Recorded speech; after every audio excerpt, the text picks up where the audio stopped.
On enchaîne? Ou en 2000? On enchaîne?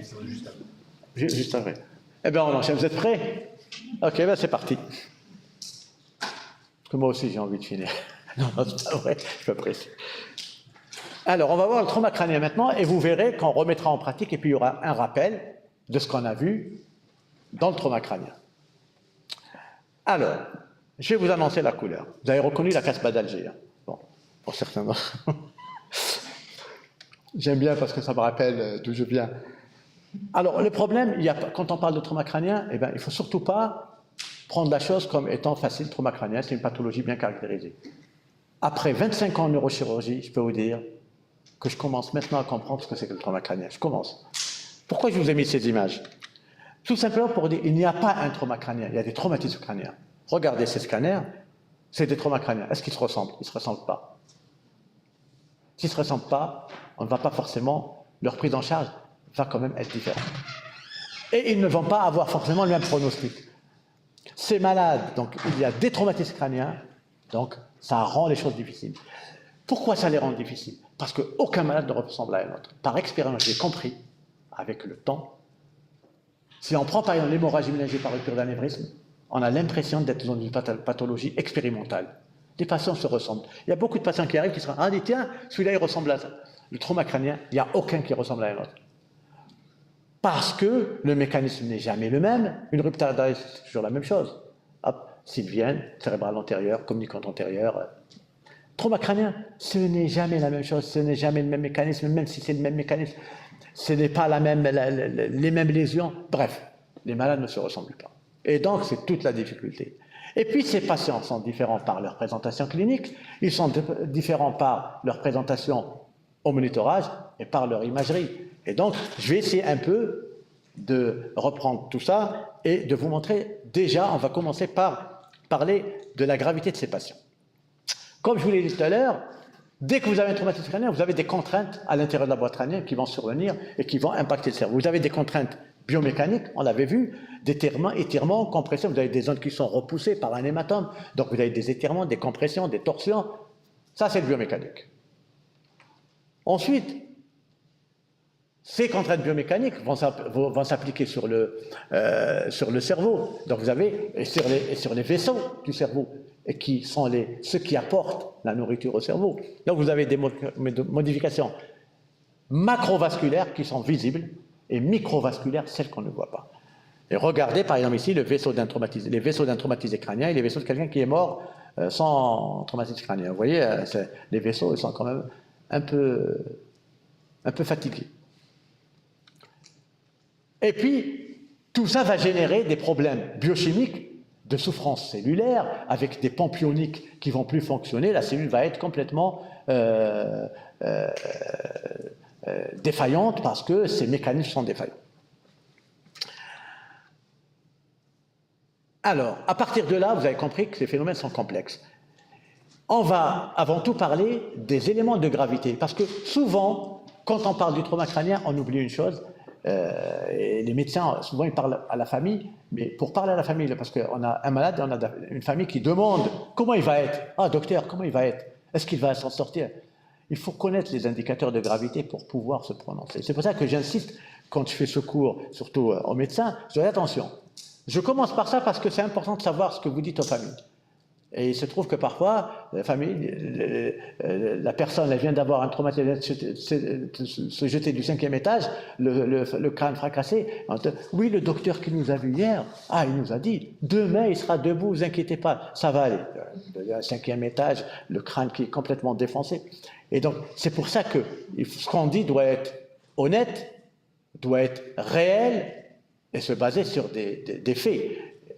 On n'a pas raison à 100%, mais on approche de la vérité en regroupant un certain nombre de données. C'est là que je vous ai mis critères de gravité pour vous sensibiliser à, même pour vous, quand vous prenez un malade en charge, vous dites celui-là, il est grave, celui-là, il n'est pas grave. On va comprendre 3 critères, les critères cliniques, scanographiques et Doppler. Clinique, 3 éléments interviennent dans le pronostic. L'âge, le Glasgow, mais avec le Glasgow moteur surtout, parce que la motricité, est-ce qu'il décérèbre, est-ce qu'il décortique, est-ce qu'il est en flexo adapté, ça c'est... Et puis vous avez la réactivité pupillaire. Que ces trois éléments, déjà on a regardé sur une cohorte de 8500 patients, quand vous êtes âgé et le cerveau, à partir de 40 ans, il commence déjà à prendre des signes de vieillesse. Enfin, moi, j'ai 61 ans, donc ça fait 21 ans que mon cerveau a vieilli. Vous voyez, donc il me reste moins que vous. Regardez, plus on monte en âge, et moins on survit. Parce qu'on a moins de capacité de récupérer. Un enfant, il a un gros trauma, il a tous les circuits qui sont là, ça peut récupérer, il y a la plasticité cérébrale. Mais cette plasticité, elle se réduit avec l'âge. Au-delà de 40 ans, ça commence à... et en plus, ça dépend de la façon dont on a fait travailler notre cerveau. Vous prenez par exemple quelqu'un qui fait du piano, ou qui fait de la musique, qui fait des choses, où il fait travailler son cerveau énormément, il n'aura pas les mêmes troubles que quelqu'un avec... On prend les mêmes lésions. Quelqu'un qui passe du matin au soir à utiliser un marteau-piqueur, mais il ne fait rien d'autre. Parce qu'on peut être au marteau-piqueur, être un virtuose de la guitare, mais ce n'est pas pour dénigrer les métiers, mais disons, pour vous dire, quelqu'un qui ne fait pas travailler son cerveau et quelqu'un qui le fait travailler avec la même lésion, ils n'évolueront pas pareil. Bien entendu, c'est très simpliste, parce qu'il faut rajouter à ça l'entourage familial, les gens qui nous entourent. Donc il y a certains... Mais disons qu'un des premiers éléments, c'est déjà le cerveau, à la base, comment on parle. Donc l'âge, vous voyez que le traumatisme avec l'âge devient impacte plus que les personnes âgées que les jeunes. Le Glasgow, il n'y a pas un scoop, plus le Glasgow est mauvais, moins on va s'en sortir. Donc pareil, regardez les pupilles, là pardon, la motricité.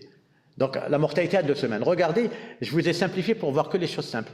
Quand quelqu'un a là, le Glasgow Coma Score, moteur à 5. Donc, il localise, vous le pincez, il vient vous enlever la main. Pourtant, il n'est pas conscient, mais... La mortalité, regardez, 9%.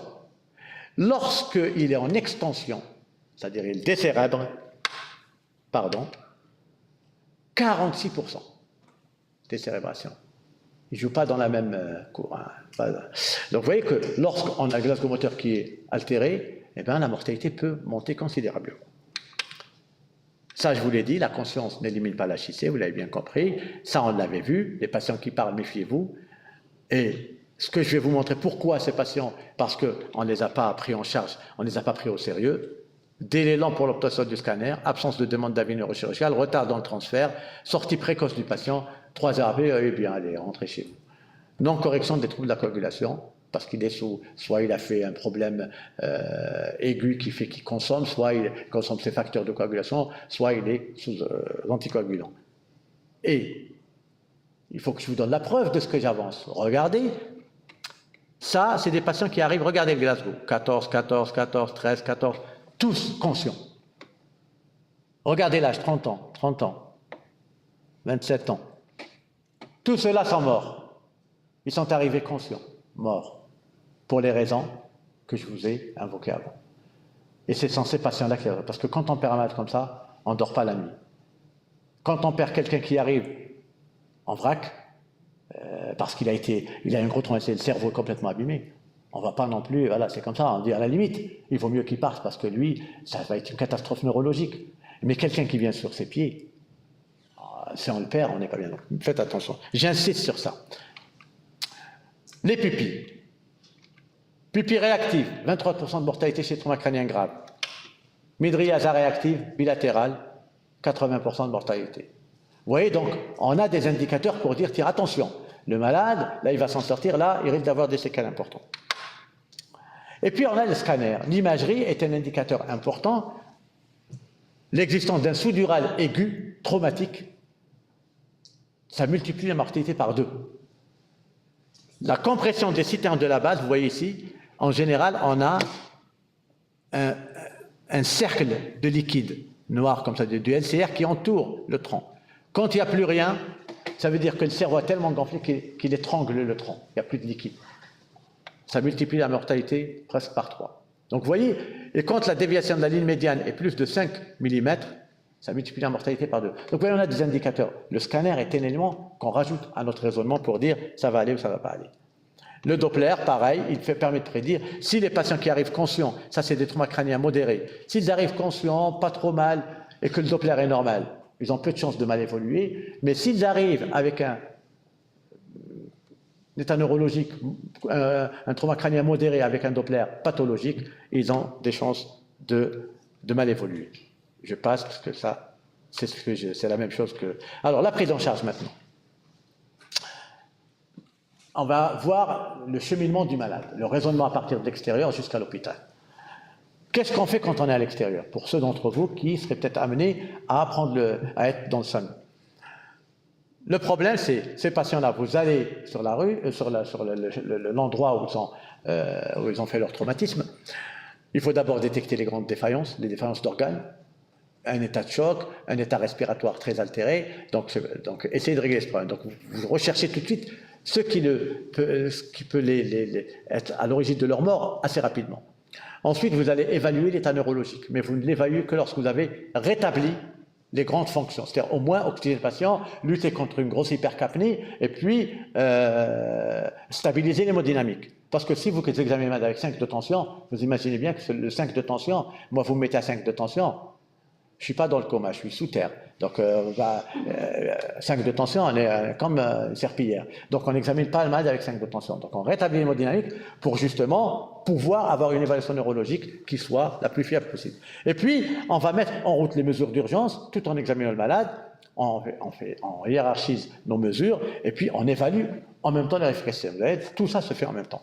Et puis, tout en faisant ça, on va réfléchir où est-ce que j'emmène mon malade? Est-ce que j'envoie en neurochirurgie directement dans un service de neurochirurgie ou bien je vais l'emmener dans un service où ils prennent en charge les polytraumes parce que peut-être qu'il y a un crâne qui est évident et peut-être qu'il a autre chose que je ne vois pas. Mais ça, qu'est-ce qui vous permet de dire ça? C'est le mécanisme du traumatisme. Quelqu'un vous dit, Marcel est tombé, il s'est cogné la tête. C'est un trauma crânien. Au pire, crâne rachis. Quelqu'un qui dit, ah oui, il était là et puis il y a un camion qui l'a fauché. Bah, c'est possiblement un polytraume. Donc celui-là, même si en apparence il n'y a rien, c'est les examens qui vont déterminer ce qu'il y a. Donc il ne faut pas perdre de temps à aller là où il ne faut pas. Donc réfléchir où vous allez. Qu'est-ce qu'il faut rechercher chez cette patient? Les plaies du cuir chevelu, c'est redoutable. On peut être en état de choc sur une grosse plaie du cuir chevelu. Ça saigne énormément le scalp. Donc, si vous avez une plaie du scalp, qu'est-ce que vous faites? Vous suturez le malade. Surtout, ne pas mettre un pansement compressif. On a des fois des patients qui ont un pansement compressif. Moi, je dis ça, ce n'est pas le pansement compressif, c'est l'éponge absorbante. D'accord? C'est-à-dire que ça va être plein de sang et ça va couler. La compression ne sert à rien sur le cuir chevelu.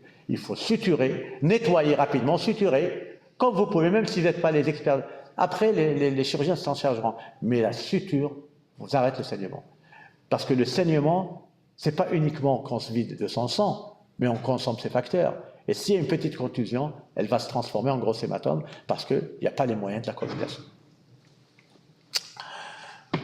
Recherchez une autorée, une rhinorée ou autolicorée, parce que voilà, autoragie, autolicorée, rhinolicorée, tout le liquide qui peut sortir du nez de l'oreille, qui va traduire, par exemple l'autoragie, ça traduit la fracture, ou un épistaxis peuvent traduire aussi les fractures de la base. Donc, s'il y a du LCR, ça veut dire que c'est certain, là, il y a une brèche du rail par un fragment osseux. Donc, recherchez tout ça. Et puis, parce que ça nous expose à soit de la méningite, parce qu'il y a le LCR qui coule, ça veut dire que le cerveau est à l'air. Des troubles endocriniens, parce qu'il y a la base du crâne, il y a la tige pituitaire et l'hypophyse, et puis les lésions vasculaires, parce que tous les vaisseaux rentrent à partir du cou pour aller dans le crâne. Bien entendu, tout trauma crânien est un traumatisé du rachis jusqu'à preuve du contraire. Si c'est un trauma crânien isolé, parce que le mécanisme le suggère, vous l'emmenez en neurochirurgie. Si c'est un mécanisme violent, on va dans un centre d'accueil de polytraume. Alors, il y a autre chose. Les patients sont mieux, un traumatisé crânien est mieux en neurochirurgie, en centre spécialisé, que dans un centre non spécialisé. Et on le voit, c'est un travail qui a été fait il y a quelques années à Paris, l'Île-de-France. Et vous voyez, par exemple, ici, centre non spécialisé, ici, centre spécialisé. Regardez la mortalité, elle est là. En centre non spécialisé, 61%. En centre spécialisé, 40%. Donc, quand on est soigné dans un service spécialisé, parce qu'on a le neurochirurgien, on a l'imagerie qui va avec, on a le bloc opératoire, c'est ça le centre spécialisé. Le non spécialisé, c'est peut-être un peu plus compliqué. Mais d'un autre côté, on ne peut pas emmener tous les malades dans les centres spécialisés parce qu'il n'y en a pas suffisamment. Et c'est pour ça que nos recommandations ne sont pas contraignantes, parce que si on oblige les gens à aller dans les centres spécialisés, les centres de neurochirurgie ne pourront pas prendre tous les traumas crâniens. Il y en a beaucoup, et donc les réamed les prennent en charge aussi. Alors, les principes, les mesures générales. Prévention des axos. D'abord, positionner la tête. Les axos, c'est quoi? C'est les agressions cérébrales secondaires d'origine systémique. C'est-à-dire ce que le docteur peut contrôler. La pression artérielle, la ventilation. Quand les choses sont contrôlables, parce que c'est toujours dit comme ça paraît facile, mais parfois, on a quelqu'un qui a son thorax défoncé. Pour l'oxygéner, il faut vraiment y aller. Donc, on va optimiser les grandes fonctions de l'organisme, le respiratoire, l'hémodynamique, corriger l'anémie, ne pas laisser le malade frissonner, ne pas le laisser en hypercapnie ni en hypocapnie, ne pas laisser le malade s'agiter, parce que si vous laissez s'agiter, c'est qu'il consomme de l'oxygène pour des mouvements inutiles, alors qu'il n'en a pas beaucoup, et que tout ça va aller vers la survie cellulaire, et non vers l'activité de l'organisme, l'activité en mouvement. Donc, sédater le patient. Corriger les troubles de l'hémostase, parce que dans les traumas crâniens, les troubles de l'hémostase, nous on a la chance en France de ne pas avoir les blessés par balle, parce que les blessés par balle, c'est des troubles de la coagulation monstrueux. Le cerveau est un des organes qui peut produire des syndromes de consommation monstrueux, surtout quand le trauma crânien est dû à des objets ou surtout à des balles, parce que les blessés par balle créent des lésions qui entraînent beaucoup de consommation. La prévention des crises, ça ne se fait plus. On traite des crises, mais on ne fait pas la prévention de l'épilepsie. C'est les recommandations les plus récentes. Pourquoi je peux vous en sensibiliser à ça? Regardez, par exemple, je vais vous montrer ça, parce que c'est important de comprendre pourquoi la lutte contre ces axos est importante. Ça, c'est une étude, regardez, 93. 93, c'est très vieux, mais ça nous donne une idée sur la façon de prendre en charge les malades et de ce que peuvent produire les instabilités des grandes fonctions. Ici, dans cette série, 717 patients, vous voyez, ça en est presque à 1000 de malades. 27% de mortalité lorsque les patients arrivent stables. Quand les patients arrivent hypoxémiques, 50% de mortalité, ça multiplie par 2. Lorsque les patients arrivent instables sur le plan hémodynamique, 65%. Lorsqu'ils ont les deux grandes fonctions qui ne sont pas bien, hypoxémiques et hypotendus, 75% de mortalité. C'est pour cette raison que le malade, il ne faut pas le laisser en hypotension et en hypoxémie. Il y a cette étude qui montre que le niveau de pression, lorsqu'on n'a pas la PIC, on n'a pas la PPC, quelle est la pression artérielle qu'il faut avoir chez les patients? D'accord? Systolique, hein. Ici c'est la systolique. Il faut être au-dessus de 110 mm de mercure, impérativement. Il ne faut pas que les patients aient moins de 11 de tension, de pression systolique. Donc, et on voit, c'est-à-dire que lorsque la pression est en dessous, la mortalité est très élevée. Lorsqu'on passe en dessous, au-dessus de 110, la mortalité diminue. Bien sûr, si vous êtes avec un patient qui est en train d'engager, vous avez des signes d'HIC et des signes d'engagement, par exemple une anisocorie, une mydriase bilatérale réactive, il faut rapidement réverser tout ça. Qu'est-ce qu'on fait? Et si vous avez un Doppler, maintenant il y a beaucoup qui embarquent avec eux, des équipes amies qui ont le Doppler avec eux. Si vous avez un Doppler, une vitesse diastolique basse et un IP élevé, il y a un risque d'engagement, vous faites l'osmothérapie et de préférence le sérum salé hypertonique, parce que ça vous évite d'avoir la polyurie du mannitol. On verra ça tout à l'heure.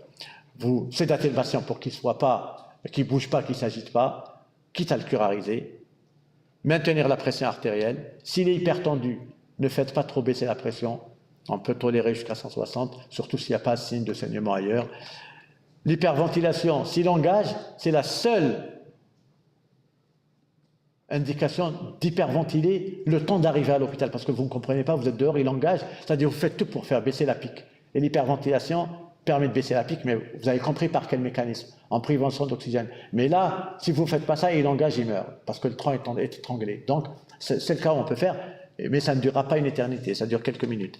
arrêter de réchauffer le patient, curariser, et puis prévenir l'équipe neurochirurgicale pour arriver tout de suite, pour qu'on vous libère la table de scanner, parce que c'est une situation d'engagement et une situation d'urgence. Vous devez disposer de toute l'infrastructure pour pouvoir rapidement faire votre examen. On ne peut pas imaginer que vous ramenez un malade dans l'engagement et on vous dit attendez 1 heure, on va le passer au scanner dans 1 heure. Ça ne va pas, c'est une urgence. Donc il faut tout de suite le passer au scanner, et pour passer au bloc s'il y a un extradural ou quelque chose qui est chirurgical pour sauver le malade. Voilà l'IP chez un patient en HIC, regardez comment l'IP baisse, la vitesse baisse, ouais, elle est bien basse, elle est autour de, en dessous de 20 quasiment. Vous voyez, regardez là, 7,5 de diastole, c'est très très bas, alors qu'on doit être au-dessus de 25, et l'IP, vous voyez, 2,22. Évidemment que ce patient n'est pas bien perfusé. Bien sûr, il faut que l'hémodynamique soit parfaite, il faut que la CO2 va... Vous réglez tout ça, et si ça ne change pas, c'est qu'il y a quelque chose qui y a dans la tête.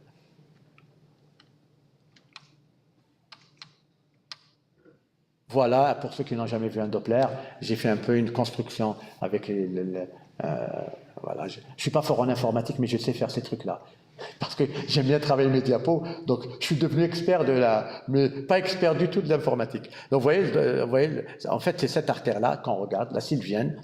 Ça, c'est la cérébrale antérieure qui vient vers le lobe frontal, et ça, c'est la circulation de l'autre côté. Vous voyez, donc voilà, vous avez un polygone, et en fait, cette artère-là, c'est celle qu'on regarde. Là, par exemple, le patient a 81 de moyenne, 50 de diastole, 1 d'IP. Il est réglé. Ça, on l'avait vu tout à l'heure, donc la diastolique est importante, c'est elle qui s'effondre lorsqu'on est en HIC et l'IP monte. Ça, on l'avait vu aussi, donc voilà, c'est la diastolique, je vous dis, qui s'effondre, parce que c'est elle qui subit les contraintes à l'intérieur de la boîte crânienne. Voilà, on passe. Tout ça, ça permet de gagner du temps. Le Doppler nous permet aussi de poser des diagnostics. Ici, c'est un patient chez qui on avait posé le diagnostic dissection carotidienne. Donc, il y a non seulement l'aspect hémodynamique, mais il y a aussi l'aspect anatomique. Un patient qui est arrivé, regardez le Doppler normal. Ici, vous voyez un trou. C'est la carotide qui est disséquée au cou. Et quand on regarde, il y a une artère qui apparaît. C'est quoi? C'est la cérébrale antérieure ici, qui est rouge, que vous voyez ici, qui passe par la communicante antérieure ici et qui irrigue. Elle permet, parce qu'on est dans un cercle qui circule. Et donc, vous voyez, la communicante antérieure, grâce à sa communicante, le malade a eu le sang qui passe par là et qui revient pour remplir la sylvienne. Et en même temps, vous voyez une communicante postérieure ici, qui est bleue en principe, parce que la communicante postérieure, elle relie le système carotidien au système vertébro-basilaire et elle va de l'avant vers l'arrière. Donc, elle est bleue, parce que le système carotidien, qui débite 80% du débit sanguin cérébral, l'emporte sur une circulation qui débite 20. Donc, les communicantes postérieures qui font communiquer donc, la carotide avec le système, avec les cérébrales postérieures, part de l'avant vers l'arrière. Et là, qu'est-ce qu'on a? Ça va de l'avant vers l'arrière, ça c'est le normal. Et regardez ce qui n'est pas normal, regardez, la cérébrale antérieure, elle est rouge. J'ai mis la droite qui passe au milieu, rouge, parce qu'elle revient à contre-courant, parce que la carotide n'irrigue pas. Et la communicante postérieure qui est bleue, elle revient de l'arrière vers l'avant parce qu'il n'y a plus de carotide et ça a permis de sauver le patient qui n'avait aucun symptôme. Il avait dit ça et regardez la carotide, elle finit en queue de radis. Regarde, tac, tac, elle est disséquée, après elle s'arrête. Regardez, voilà. Un polygone normal, communicante postérieure, voilà, je vous ai dit qu'elle était bleue, elle va de l'avant vers l'arrière. Ce qui fuit la sonde est bleu, ce qui revient vers la sonde est rouge. Là, elle fuit la sonde, donc elle est bleue. Cérébrale antérieure, et regardez ici. Polygone normal, polygone anormal. Et ça, c'est un diagnostic fait au Doppler. J'ai un patient qui venait d'arriver. Et on voit l'ophtalmique qui s'est inversé. L'ophtalmique, elle est rouge parce que vous mettez l'œil est là, vous mettez la sonde, l'artère arrive, le siphon carotidien, l'artère arrive vers l'avant. Ici, elle est bleue, elle arrive vers l'arrière, elle fuit la sonde. Au lieu de venir vers la sonde, elle fuit la sonde parce qu'elle est alimentée à partir d'une branche de la carotide externe. Bon, ça c'est des détails pour vous dire qu'on peut faire des diagnostics anatomiques. Et vous avez vu le Doppler, comment il est limpide? Ça, vous ne l'avez jamais vu. C'est une fistule carotido-caverneuse, cette bobine-là, comme une pelote de laine, dans laquelle c'est mélangé couleur. Fistule carotido-caverneuse chez un trauma crânien. Mais le diagnostic, il est plus simple que ça. Quand vous avez un traumatisé crânien avec les yeux complètement bleus, auscultez les yeux, ça peut vous donner le diagnostic. C'est comme une fistule de dialyse. Ça s'ouvre. OK? Et ça, je vais vous montrer, regardez, c'est en fait la carotide, qui est dans le sinus caverneux. Elle est entourée, en fait, la carotide est entourée par un manchon veineux. C'est pour ça que quand elle saigne dans la veine, dans cette grosse veine qui entoure la carotide. Et vous voyez, donc, la carotide est là, elle s'ouvre dans le sinus caverneux, et ça nous donne cet aspect où on voit l'artère qui est là, et puis un réseau veineux autour, et une dilatation des veines ophtalmiques. Les veines ophtalmiques, leur pression augmente, elles ne peuvent plus venir se vider dans le sinus caverneux. Et ça nous donne ça. Regardez, j'espère que j'ai le sang. Il n'y a pas de sang, donc c'est pas grave. C'est ça pourquoi j'aime bien passer sur mon ordinateur. Parce que là, ça fait le sang. Ici, un sang normal, et ici, un sang soufflant, comme une fistule. Et vous voyez, la vitesse ici, elle est à 90, ici, elle est à 180 de moyenne. Parce que ça passe à travers un petit trou. Donc le flux est accéléré, comme dans un tuyau. Vous rétrécissez le tuyau, le truc s'accélère. Et puis on peut voir aussi, quand on a des fractures, grâce au Doppler, on peut regarder le sinus veineux. C'est une grosse veine qui arrive devant vers l'arrière et qui va rejoindre les sinus sigmoïdes et se jeter dans les jugulaires. C'est la plus importante voie de drainage du cerveau. Et regardez, voilà. Là, c'est malade. On ne savait pas si c'était quand il faisait de l'hypertension intracrânienne, on ne savait pas si c'est son sinus qui était bouché ou si c'est l'œdème cérébral. Et en fait, tous les matins, je venais, je faisais un Doppler et je regardais, son sinus était permis de dire, pas la peine qu'on descende dans le scanner, traitez la schiste. Parce que sinon, ça veut dire qu'il faut faire un angioscanner. Parce que notre crainte, si vous avez vu, je vous remonte les images, regardez, il avait un enfoncement osseux. Et il est juste au-dessus du sinus. Et on avait peur que le sinus thrombose. Le sinus, c'est une veine. Vous la comprimez un peu, elle peut faire un caillot et se boucher. C'est un drame pour le... Ça, le malade, il meurt. La seule façon de le traiter, c'est de mettre sous anticoagulant, qui pourrait mettre un traumatisé crânien récent sous anticoagulant. C'est-à-dire les anticoagulants vont l'achever. Et donc, c'est difficile. Et on était content de pouvoir le suivre avec le Doppler. Quand il montait sa pique à 30, on regardait, il ne pas la peine d'aller à l'angioscanner, le Doppler a pété. Donc, vous voyez, c'est très utile.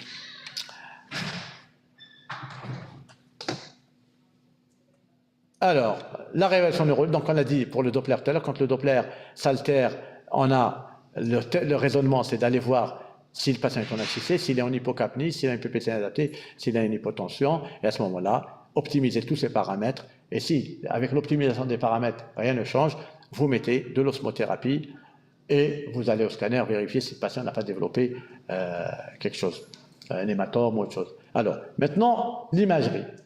Ce que vous devez connaître. L'imagerie peut nous donner l'aspect du cerveau et nous dire est-ce qu'il y a des critères d'hypertension intracrânienne. Donc, déjà une. Et de deux, c'est que ça nous permet de savoir, connaître tous les types de lésions qu'il y a. Les lésions crânio-cervicales, est-ce qu'il y a un sous-dural, un extradural, des contusions, des lésions actionales diffuses. On va rechercher les signes d'hypertension intracrânienne. On va voir s'il y a des lésions qui doivent être opérées, selon la taille. Vous voyez, c'est pour ça qu'on n'a pas besoin d'IRM à la phase aiguë. L'IRM, c'est très difficile. Le malade, il va rentrer dans un gros émoi, il faut enlever tout ce qui est métallique, il va rester loin de vous pendant un certain temps, donc le scanner est rapide. Pour la traumatologie crânienne, on a besoin d'un scanner parce que c'est lui qui nous répond à toutes les questions dont on a besoin lorsqu'on est dans l'urgence. Connaître les risques, les lésions menaçantes, les risques vasculaires, risques endocriniens, infectieux, bref. Et puis, on va compléter par un angioscanner pour voir les vaisseaux. Nous, on fait systématiquement l'angioscanner chez un trauma crânien grave. Donc, on regarde le polygone de Willis et les vaisseaux du cou. D'accord? Et puis, on regarde le rachis cervical. Et si le malade est un polytraumatisé, on fait le coranti. Scanner du coranti. Tout ça est rapide. Quels sont les signes d'hypertension intracrânienne au scanner? Eh bien, il n'y a pas 50 000. C'est l'œdème important. Donc, vous ne voyez plus les sillons. Le cerveau est complètement gris. Ça veut dire qu'il n'y a plus d'espace. Parce que le cerveau, quand il gonfle, qu'est-ce qu'il fait? Il chasse le liquide céphalorachidien. Mais il le chasse vers où? Une partie sous pression rentre dans le parenchyme et une partie, elle va où? Dans le canal spinal. Quand on cherche du LCR, on pique où? Dans le dos, pour rechercher une méningite. Eh bien, il y a un canal spinal, tout le LCR va descendre dans ce canal spinal parce qu'il est chassé par le cerveau qui gonfle. Regardez ici, vous ne voyez pas une goutte de LCR. Tout a été chassé vers le bas. Et ce qui n'a pas pu être chassé, il est rentré dans le cerveau. Parce que le cerveau a complètement gonflé. Disparition des sillons. Disparition des citernes de la base. Il n'y a plus rien, il n'y a plus de liquide autour du tronc. Voilà, rien, à cache. Système virtuel, ventriculaire virtuel. Le système ventriculaire devient fente, on ne le voit plus. Regardez ici, on voit 2 gouttes d'eau ici qui se baladent. Déviation de la ligne médiane de plus de 5 cm, c'est-à-dire ça pousse tellement que la pression est forcément élevée. Système déviation de la ligne médiane de plus de 5 cm, c'est un signe d'HIC, d'accord? Et je vous avais dit tout à l'heure, quand on a par une déviation de lumière supérieure à 5 mm, on multiplie la mortalité, bref, on ne va pas y revenir, vous le retrouverez dans le... et si on a par exemple ici une déviation de lumière qui est supérieure à 28 mm, 100% de mortalité dans les études. Et ça donne une idée. Quelles sont les lésions qu'on a dans le cerveau? Eh bien voilà, quand on a un traumatisme, on a l'extradural qui est une lentille biconvexe. C'est une lésion qui est à l'intérieur de la boîte crânienne, à l'extérieur du cerveau. Elle refoule la dure mère. C'est pour ça qu'elle a un aspect biconvexe. Le sous-dural, il est déjà plus grave. Le sous-dural est plus grave que l'extradural. L'extradural, il provient de trois choses. Une fracture avec artère méningique qui est touchée, artère méningique moyenne. C'est l'os qui peut saigner, le crâne, ou bien le sinus veineux. Quand c'est une artère méningique, 15% de mortalité. Quand c'est un sinus veineux, 45% de mortalité. Vous voyez la gravité. Le sous-dural est plus grave parce que le saignement est endocrânien et il est sous la dure mère, c'est-à-dire il est en contact du cerveau. Souvent, c'est des veines cérébrales qui saignent. L'extradural, c'est une veine, mais c'est une artère méningique à saigner, mais par contre, le sous-dural, c'est des veines du cerveau, donc c'est plus grave. La contusion par définition, c'est une sorte de magma œdémato-hémorragique qui survient suite à la percussion du cerveau qui vient se plaquer contre les arêtes osseuses vives. C'est-à-dire le crâne, le cerveau, quand il y a une accélération de décélération, le cerveau ne s'arrête pas, il percute des zones. Par exemple, vous avez les orbites, c'est des reliefs, et donc le cerveau rentre dedans, il est dilacéré, et c'est toujours, la contusion est en périphérie du cerveau. Ça, c'est une contusion. Ensuite, vous avez l'hématome, ça c'est un hématome traumatique. Ça, c'est une ischémie par engagement, et vous voyez, c'est le territoire de la cérébrale postérieure. Le système vertébro-basilaire débite à 20%, donc il a des pressions basses, des vitesses basses, et donc cette artère qui passe par l'arrière, quand le cerveau gonfle, c'est cette artère qui subit cette pression, et elle entraîne une ischémie ici. Vous avez ici des lésions axonales diffuses, des petites taches comme ça, hémorragiques, c'est des pétéchies. Ça, c'est des lésions axonales diffuses. Elles sont là à la jonction substance blanche, substance grise, parce qu'elles n'ont pas la même masse. Et donc, quand le cerveau s'accélère et décélère, c'est à l'intérieur du cerveau, c'est deux zones qui n'ont pas la même densité. Une, c'est les corps cellulaires, une, c'est les axones. N'ont pas la même... Donc, ils ne vont pas à la même vitesse, ils ne décélèrent pas à la même vitesse, et ça se sectionne. Et ça se traduit par des petites... Parce qu'il y a des capillaires en regard qui se rendent, et on a des lésions axonales diffuses. Ça, c'est l'embarrure, vous voyez, l'os qui rentre qui vient s'enfoncer dans le crâne.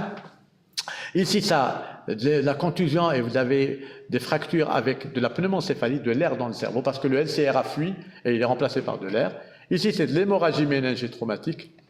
Et ici, c'est de l'hémorragie intraventriculaire. Donc, vous voyez, on a plusieurs types de lésions. Ça, par exemple, c'est une urgence. Là, il faut opérer tout de suite, il n'y a pas de discussion. Ça, c'est une urgence. Ça, c'est à discuter, ça peut être urgent, ça peut être traité par évacuation ou par voler. Ça, c'est une urgence. Parce que pourquoi? Parce que c'est juste en regard du tronc. Regardez, le tronc est refoulé. Ça, il faut l'enlever immédiatement. Attention au scanner précoce. On a le SAMU est très rapide. Maintenant, déjà le malade n'a pas eu son traumatisme crânien, déjà le SAMU est là. Donc, ouais, ça va très très vite. Et donc, des fois, on nous ramène les patients très vite, et un tiers des scanners précoces un tiers des scanners normaux, précoces, vont se transformer. Et je vous montre par exemple un malade qui est arrivé à H2. Ici, à côté, les gens qui faisaient du roller à un moment donné, il y a quelques années, et donc il est venu avec ça. Pas grand-chose. Regardez à H16. Les contusions sont des lésions évolutives. C'est les mêmes, j'ai pris les mêmes coupes, quasiment. Regardez. Vous voyez la différence? Ici, il n'était pas encore en HIC, ici, il est devenu, il fallait mettre la pique des... Matt qui est arrivé conscient, hein, Glasgow 14. Et puis, on a dit, celui-là, c'est le bon candidat. Il perd 2 points en intube. Il était 14, il est passé à 12, on l'a intubé, est allé au bloc pique DVE. Parce qu'il n'était pas question d'attendre 8, parce qu'on nous dit, Glasgow, il faut intuber à 8. Mais ça veut dire, je vais laisser le match, je suis en train de le regarder, je dis, bon, je t'attends que tu arrives à 8, après je t'intube. Ça ne va pas. C'est-à-dire, je laisse détruire son cerveau. Il est là, il perd 2 points, il a des signes de gravité scannographique, 2 points, on l'a intubé, il a passé 10 jours en HIC avec des traitements, l'hypothermie, tout. Il s'en est sorti. On l'aurait laissé atteindre 8 de Glasgow, ça aurait été grave pour nous quand même. Regardez ici, ce patient. H1.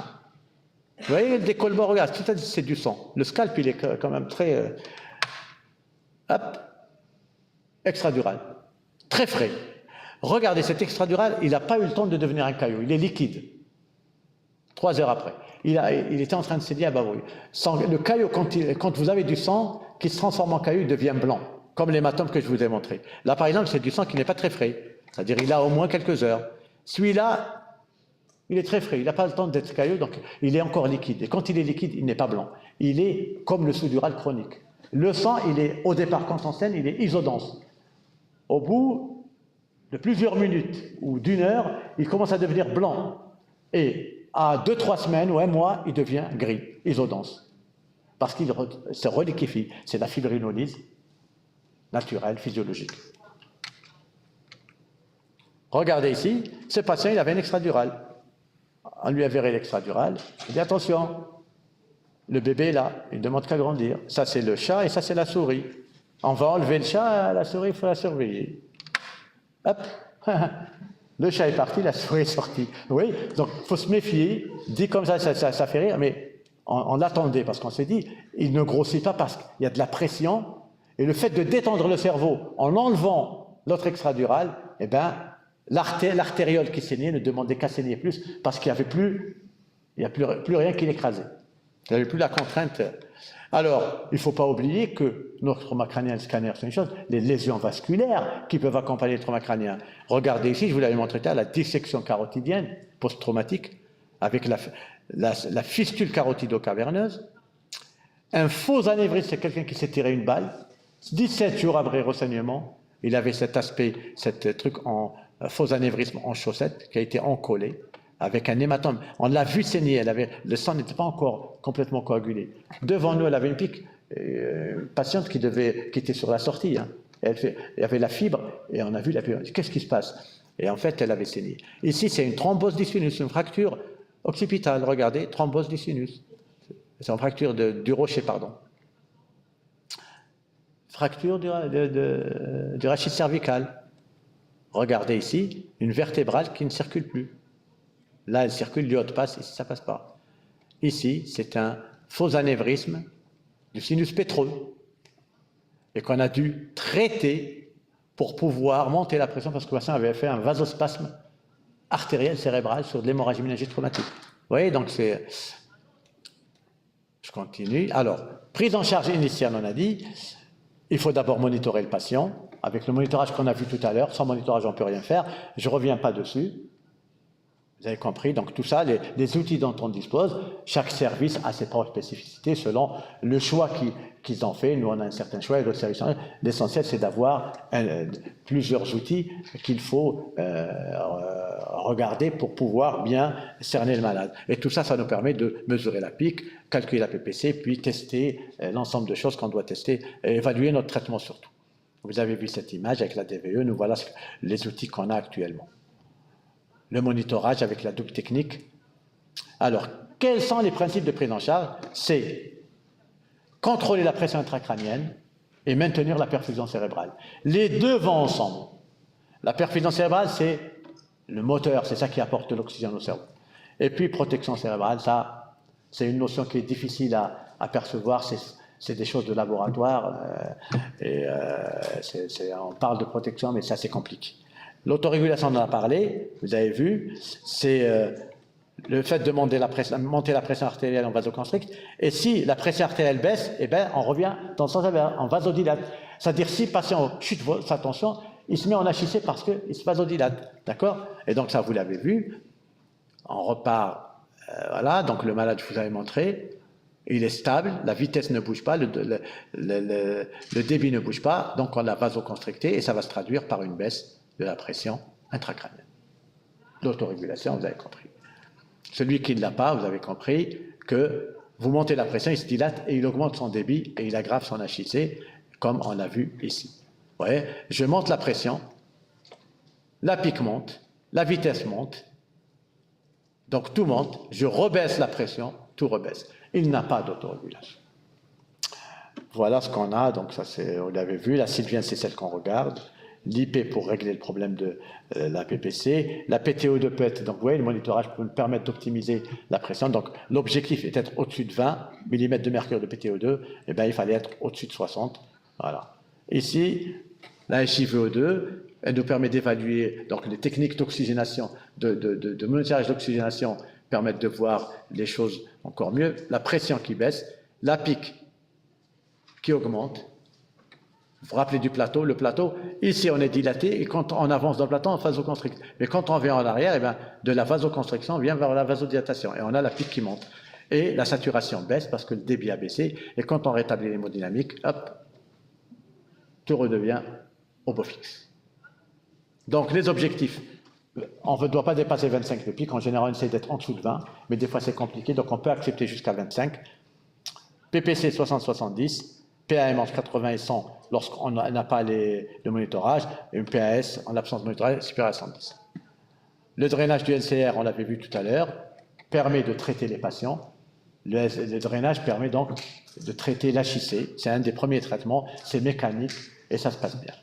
L'osmothérapie, vous voyez ici un enregistrement de malade, moi j'aime bien avoir ces enregistrements, regardez ici, on mettait du mannitol, 20% auparavant, et on a comparé mannitol et SSH. 500 ml de 250 ml de mannitol, leur équivalent en sérum salé hypertonique, c'est 40 ml. C'est les ampoules à 20% que vous avez dans les services. Les ampoules de 10 ml. On met 40 ml. Donc 250 ml du mannitol à 20%, 250 ml, c'est l'équivalent en termes de puissance osmotique, 40 ml. Et vous voyez que quand vous mettez en noir le sérum salé hypertonique, vous avez moins de polyurie. Regarde, ça c'est la diurèse. Regardez la diurèse avec le mannitol, elle est énorme. On pisse moins avec le sérum salé hypertonique. Ça nous évite de courir des mains et de le remplir. Et en plus, ce que nous fait le mannitol, c'est qu'il est chassé par le rein, parce que le rein, il essaie d'équilibrer l'osmolalité, il chasse le mannitol, et il chasse avec du sodium. Et on se retrouve en hyponatrémie. Et regardez, on a regardé la natrémie avec le sérum salé hypertonique. Elle monte, elle se maintient avec le mannitol. Quand le patient est mis sous mannitol, il va se développer chez lui une hyponatrémie. Et l'intérêt du chlorure de sodium, c'est-à-dire, nous, on nous dit il ne faut pas dépasser 320 milliosmoles par litre dans le sang, l'osmolalité sanguine. Mais si vous devez la mesurer ou la calculer, avec le sérum salé hypertonique, c'est du chlorure de sodium. Vous prenez du sang, vous l'envoyez au labo, il vous rend, c'est-à-dire vous avez mis du SSH au mat, du sérum salé hypertonique, et vous voulez savoir si vous avez dépassé les fameux 320 milliosmoles par litre, qui sont la limite de l'osmothérapie. Donc vous allez envoyer du sodium au labo, il va vous rendre, l'osmolalité c'est quoi? C'est la natrémie multipliée par 2, plus glycémie. Mais si vous avez mis du mannitol, le laboratoire il ne mesure pas le mannitol. Il faut faire quelque chose, il faut prélever du sang et l'envoyer au labo pour qu'il mesure. Vous savez ce que c'est? Quelque chose que je ne peux même pas prononcer. Le delta cryoscopique au point de congélation du plasma. C'est-à-dire il va congeler le plasma et selon des attaques, il va vous dire, non, c'est compliqué. Et la nuit, alors là, il ne faut même pas compter sur ça. Alors que si vous mettez du chlorure de sodium, vous prélevez, vous envoyez, vous avez votre natrémie, vous multipliez par 2, vous rajoutez la glycémie, vous avez, si vous avez dépassé 320 ou pas. Ça, c'est un élément le plus simple. Deuxièmement, vous avez plein d'effets qui ont été rapportés, mais ça c'est là. Je vous montre un enregistrement avec le sel, patient qui avait 30, en 1 heure, il est passé à 13, enfin moins d'1 heure, ça a commencé à baisser les premières minutes. Vous voyez, ça tient 4 heures, c'est comme le mannitol. Et avec les avantages que je vous ai dit, sans parler des autres avantages, la seule chose qu'on nous oppose, c'est l'acidose hyperchlorique. Honnêtement, on est des gros utilisateurs de chlorure de sodium, on en voit très très peu. Et l'autre problème, on nous parle de démyélinisation osmotique, comme s'il y a perte de la canne de myéline au niveau des cellules, au niveau du cerveau. On appelle ça la démyélinisation osmotique ou la myélinolose centropontine. On est un service, on fait des IRM. Je pense qu'on est ceux qui font le plus d'IRM parce qu'on est dans un protocole de recherche pour l'IRM de la prédiction du coma. On n'a pas ces lésions-là. Et pourtant, on utilise le SSH. Voilà, ça ne pose pas de problème. Ça a été décrit chez les alcooliques, parce que les alcooliques arrivent en hyponatrémie et on leur corrige, alors qu'ils vivaient avec ça en chronique, ils arrivent à l'hôpital, on leur corrige leur natrémie, poum, ils meurent de démyélinisation. Mais nos patients, tout est en aigu, ce n'est pas des alcooliques. L'hypothermie fait partie de nos traitements, mais l'hypothermie en traitement de l'HIC réfractaire, quand on n'y arrive pas, on refroidit le malade. Avant, Il y a quelques années, on disait de les mettre passer à 32-33. Maintenant, on les met à la température, en normothermie. On cible la normothermie. Si le patient reste en HIC, on baisse d'un demi-degré. Et en général, on ne descend pas au-dessus de 35. On arrive à corriger nos malades comme ça. Et puis, si on n'y arrive pas, on sédate le malade plus lourdement pour réduire le métabolisme cérébral. Avant, on utilisait le pentotal. Maintenant, on utilise moins. Alors, sur quoi se base notre principe? Sur la sédation. La sédation, quand on donne de l'imidazolame, vous voyez ici, les benzodiazépines ont un effet plateau. Vous pouvez, à un moment donné, mettre à la louche dans le malade, il ne réagira pas. Pourquoi? Parce qu'il y a un effet plat. Ici, c'est l'EEG plat, EEG isoélectrique. Quand vous maintenez des benzodiazépines, vous pouvez balancer à votre malade tout ce que vous voulez, vous ne ramènerez jamais l'EEG plat. Vous ne pouvez pas déprimer l'EEG. C'est un des inconvénients du midazolam, des benzodiazépines, et d'ailleurs c'est pour ça qu'en anesthésie, on n'entretient pas l'anesthésie avec les benzodiazépines, alors qu'avant, moi, quand j'ai commencé à anesthésier, on le faisait parce qu'on ne savait pas. Et il y a des patients qui m'ont raconté leur chirurgie. Je n'oublierai jamais un malade qui m'a raconté comment il a été opéré de son cœur. Et je vous entendais, j'entendais qu'on m'ouvrait le thorax. Mais après, on s'est rendu compte que les benzos, c'était un mauvais produit. Et vous voyez pourquoi? Et on le comprend, parce qu'une fois que vous avez saturer les récepteurs, c'est fini. Et donc, nous, l'idée nous est venue de faire une combinaison d'hypnotique. C'est-à-dire, quand j'arrive là, au lieu de mettre du pentotal, je vais garder l'effet des benzos et je leur rajoute un autre produit pour baisser le métabolisme cérébral. Donc, je profite de l'effet synergique entre les anesthésiques. Ça nous évite, ou bien, comme d'autres équipes le font, on met des barbituriques. Mais c'est les solutions ultimes, parce que là, on arrive dans... Et donc, quand on fait ça, on rajoute un autre hypnotique, benzo, donc soit hypnovel propofol. Nous souvent on utilise la hypnovel propofol et ça nous arrive de mettre du thiopental aussi quand le propofol ne suffit pas, où il y a un syndrome de perfusion propofol, c'est-à-dire le patient ne tolère pas le propofol sur le plan de l'organisme des grandes fonctions. Qu'est-ce qu'on fait? On met thiopental, mais au lieu de mettre 6 à 7 grammes comme on le faisait avant, c'était grosse dose, on met 1 à 2 grammes par 24 heures sur les benzos, d'accord? Et ça permet de gagner et de descendre ici. Bien sûr, on surveille avec l'EEG pour avoir cet aspect-là de burst suppression, pour ne pas trop intoxiquer le patient, parce qu'on sait quand on fait des combinaisons, il y a une accumulation chez les malades. Et puis on surveille pour le propofol, on surveille le syndrome de prise, le syndrome de perfusion en propofol qui peut entraîner des défaillances d'organes. Donc si on voit par exemple que là, il y a une acidose qui apparaît, une augmentation des lactates, ou une rhabdomyolyse, ou une augmentation du triglycéride, ou une insuffisance rénale qui survient, on arrête le propofol. L'hyperventilation, on en a parlé. Il ne faut pas hyperventiler les patients. Il faut les mettre en normocapnie, 35, parce que sinon, on risque de les mettre en hypoperfusion, donc à proscrire formellement, sauf en situation d'engagement, pour ne pas être dictatorial, on va dire, d'accord? Puisqu'en médecine, il ne faut jamais être complètement radical. 6 ans d'engagement avant la mise en route d'un traitement ou la chirurgie en urgence, c'est-à-dire on passe un cap. Mais dire, tiens, le patient est inchiné, je tourne le bouton et je m'en vais, ça ne marche pas, ça, il ne faut pas le faire. Pourquoi? Parce que je vais vous donner un argument. Parce que c'est bien de donner des arguments. Regardez ici, vous comprendrez pourquoi le bouton du respirateur, c'est dangereux. Parce que c'est la seule chose, et on néglige les hypocapnies, c'est pour ça que j'insiste.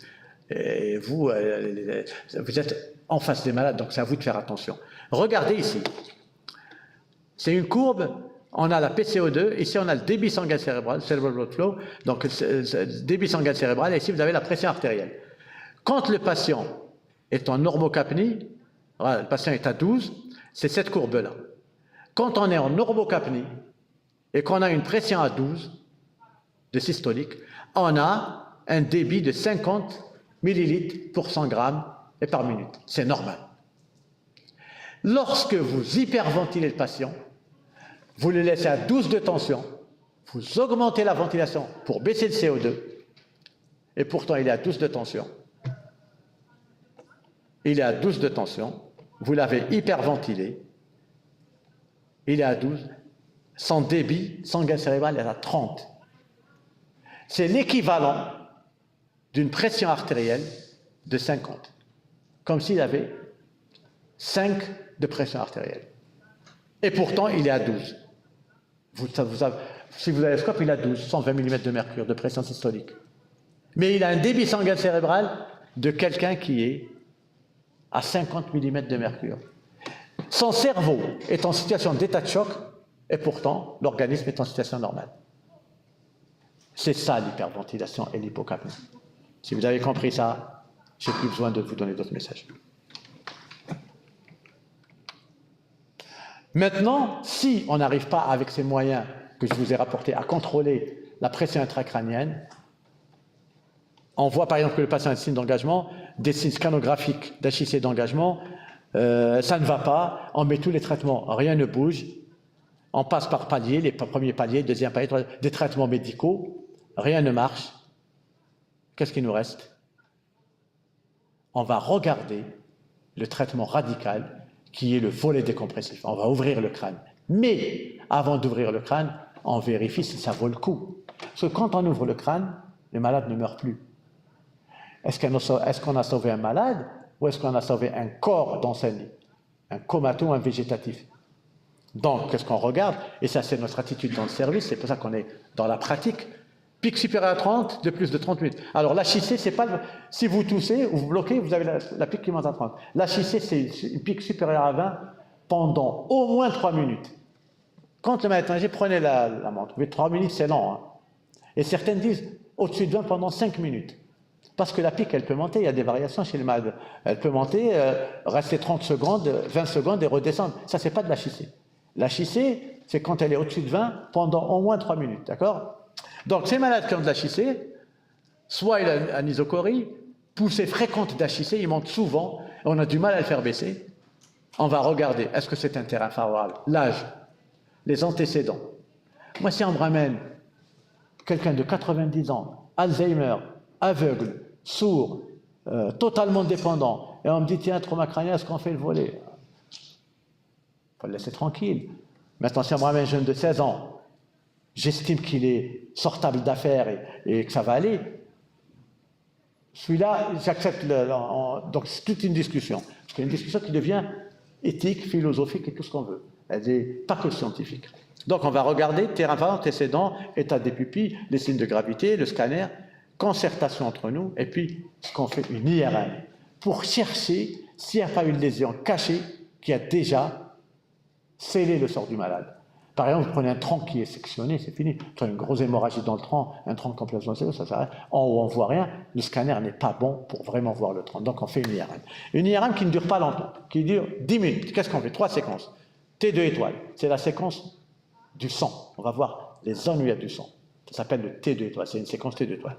Deuxième séquence, flair. C'est une séquence où on relève tout. Le liquide est complètement gris, on enlève tous les liquides et tout ce qui est blanc traduit une lésion. Et on va voir si ce n'est pas étendu. Troisième séquence, c'est la diffusion. La diffusion, c'est la séquence de l'ischémie. Est-ce que le malade a ischémié son cerveau ou pas?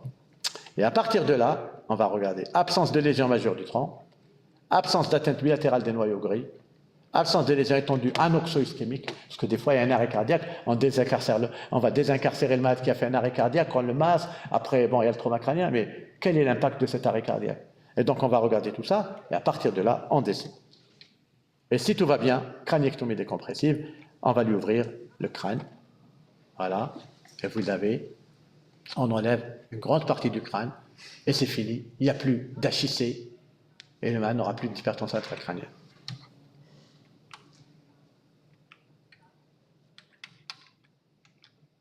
Voilà ce que ça donne à l'imagerie. Et il y a une étude qui s'appelle Ressources qui a montré que quand on opérait les patients et ceux qu'on traitait médicalement, eh ben, en termes de mortalité, en termes de devenir, bien sûr, il y a plus de décès dans le groupe médical que dans le groupe chirurgical, parce que quand on enlève l'os, on meurt moins. Mais on a regardé, dans cette étude, il y a eu 400 patients, je crois, on a vu que le mauvais devenir, tout ça, c'est des patients qui ont mal évolué, eh ben, c'est la même chose. Mais ça, c'était au tout début. Et puis, ça, c'est à 6 mois. Et puis, l'évolution des patients a montré que, ça, c'est les patients, pardon, bon, ça, c'est tout ce qu'on a considéré comme mauvais devenir. Et ça, c'est ceux qui sont sortis. Et on a vu que dans les deux groupes, c'était ceux qui sont sortis finalement étaient pareils. Mais en réalité, dans la suite de l'étude, à 1 an, quand on a remis l'os au malade, parce que ceux qui ont guéri, ils leur ont remis l'os par la suite. Et ils ont vu que quand même, il y avait un meilleur résultat lorsqu'on fait le volet décompressif. Le taux de patients qui évolue bien était de 32% et moins que dans le groupe qui a été traité plus que dans le groupe qui a été traité médicalement. Donc il y a une tendance quand même. Nous maintenant, ce qu'on regarde, c'est l'IRM. C'est la dernière chose. On fait les MAD, on compare les MAD à un groupe contrôle qu'on a fait, c'est des témoins, des gens qui sont bien, enfin, normaux, sans accident, et on prend des traumas crâniens qui sont bien sortis. Alors regardez, les témoins c'est les verts, les traumas crâniens qui sont bien sortis c'est en bleu, et on compare, on a une base de données, on compare l'IRM de ces patients aux patients qui sont chez nous dans le coma, et on essaie de savoir s'ils vont bien évoluer ou pas. Et on regardez par exemple ces patients, et en principe, tout doit rester gris. Et quand il y a une décoloration, un changement de couleur, c'est que c'est une zone où le cerveau a disparu. Des zones cérébrales ont disparu, se sont atrophiées, ou des axones, des fibres qui ont disparu. Je ne vous rentre pas dans les détails, mais je vous montre uniquement l'image. Regardez, ici c'est un patient qui a 59 ans, trauma crânien, mauvaise évolution en neuro. IRM à 20 jours. Ici à 22 jours, homme de 24 ans, bonne évolution. Je vous les mets en parallèle, et plus le cerveau change de couleur, et moins le patient, eh bien, c'est-à-dire il a perdu des fibres.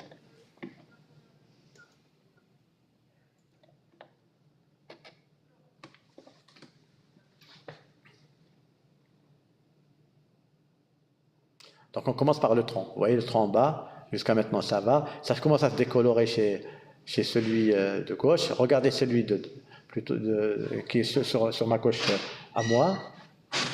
Vous voyez la décoloration, elle est majeure, c'est sur celui qui est vous à votre gauche, à gauche de l'écran.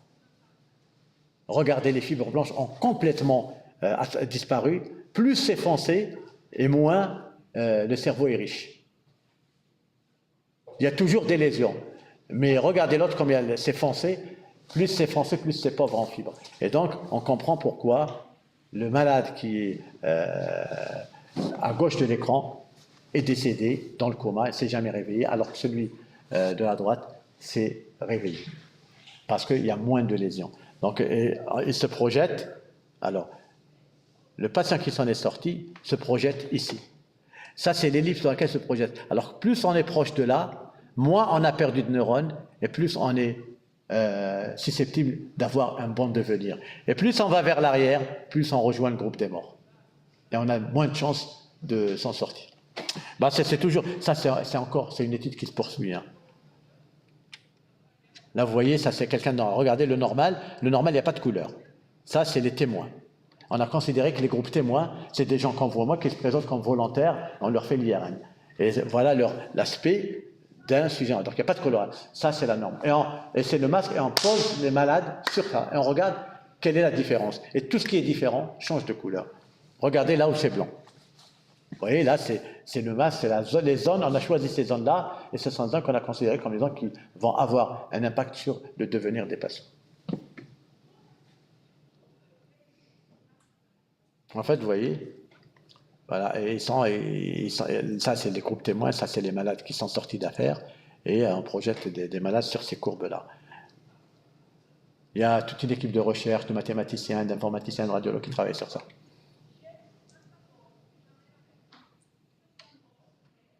Vous voyez la projection de celui celui d'avant, qui s'en est sorti, il est là, au milieu de cette ellipse, donc il est, et l'autre, regardez où il est.